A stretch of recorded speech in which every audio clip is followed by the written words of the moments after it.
Fernando Alonso is a top driver, and he has shown that this season whilst at Aston Martin, as he and the team aim to try and get a team's best of P2 in the championship behind Red Bull. However, even though Alonso has been performing with the very quick at times Aston Martin, his teammate has not exactly been doing the same as him so far this season. He has shown up on a number of occasions that he can be quick in the past, but this season he's been very disappointing and is not really helping Aston Martin in their mission. Alonso at times has acted like a mentor to Lance to try and get him to be quicker and closer to Alonso, and it has worked at times, but for the majority it has been far from great for Lance, with him struggling. In today's video, we'll be talking about what Stroll did in Silverstone and how far he was off Alonso, how he can be a very poor driver in terms of pace this season, but also how his driving standards are not the best, to say the least. And finally, we'll be ending with how he is costing Aston Martin and how his dad may have to sack him if he wants the best for his team. Let's get straight into it, shall we? At Silverstone, it was not the best weekend for Aston Martin, but Alonso was being able to get some solid points for the team in a tough time. Ever since the team brought to their first major upgrade package this season, they have seemed to have taken a step backwards from where they were at the start of the season by pushing Red Bull when they could. At Silverstone, Alonso would qualify for P9 and Stroll once again would be behind him in P12, which is quite close for Stroll when you look at the whole of the season so far. In the race, Alonso would take home some solid points in P7 at a track where the car just did not suit the track, and once again Stroll would have another poor weekend compared to his teammate, which is his first measuring stick in Formula 1. He would finish outside the points in P14 and would have a 5-second penalty for taking out Pierre Gasly, which we'll get into later in this video. But the point is that Stroll is never with Alonso other than in Baku really, when he was there with Fernando. Most times he is out in Q1 or Q2 and struggles to get into the points. For a car that the majority of the season was the second quickest to Red Bull, it is quite frankly not enough, and he has to be able to step up his game. Silverstone was not good for the team, but Alonso was able to keep that car in the points when many other cars were quicker. The whole point is that Silverstone is a typical Lance Stroll weekend where he is unqualified and does not get the points in the race. And he is also messing up in the race when it comes to wheel-to-wheel combat. Does Stroll deserve to keep his seat for much longer? Let us know what you think in the comments below. Moving on to our next topic, which is about how Stroll may have very poor pace, but also how he sometimes is very accident and incident prone too. Stroll can have days where he is on the pace, as we saw in 2020 when he put his racing point in pole position in Turkey. So he does have the skills to do so. He is just not consistent enough for a driver that has been in Formula 1 for a very long time now. Do you remember his podium with Williams in 2016? That is how long Lance Stroll has been in the sport, so it can't be down to pure inexperience.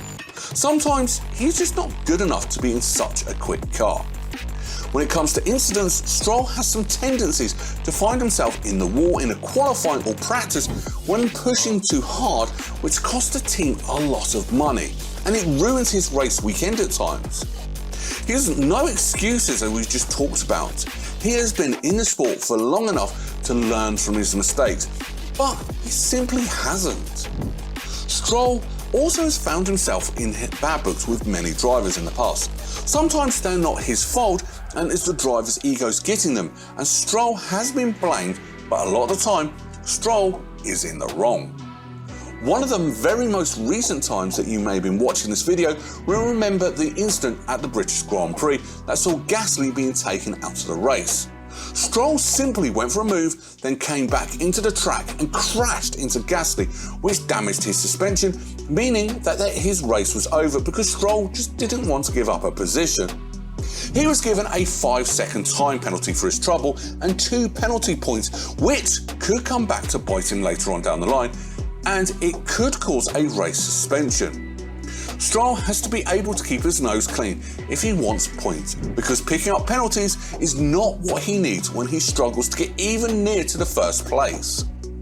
Overall, Stroll has a lot to improve if he wants to get closer to Alonso, but he does have the raw talent, but he just needs to show it.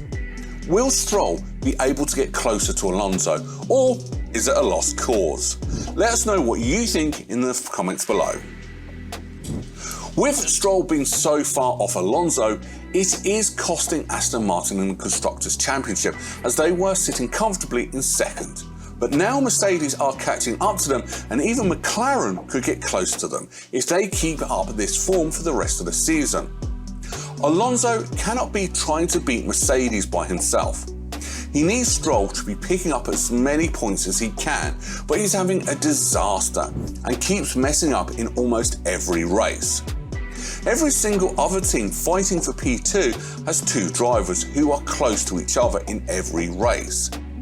Hamilton and Russell are fairly matched. Leclerc and Sainz are always close, and now Piastri and Norris are close. Each of those teams have drivers finishing in a couple of positions of each other's, whilst Alonso and Stroll finishing miles off him. All of those drivers we have just mentioned are world class, and Stroll, although he's a solid driver in the midfield, he's just not got the skills to fight with the big boys of Formula 1.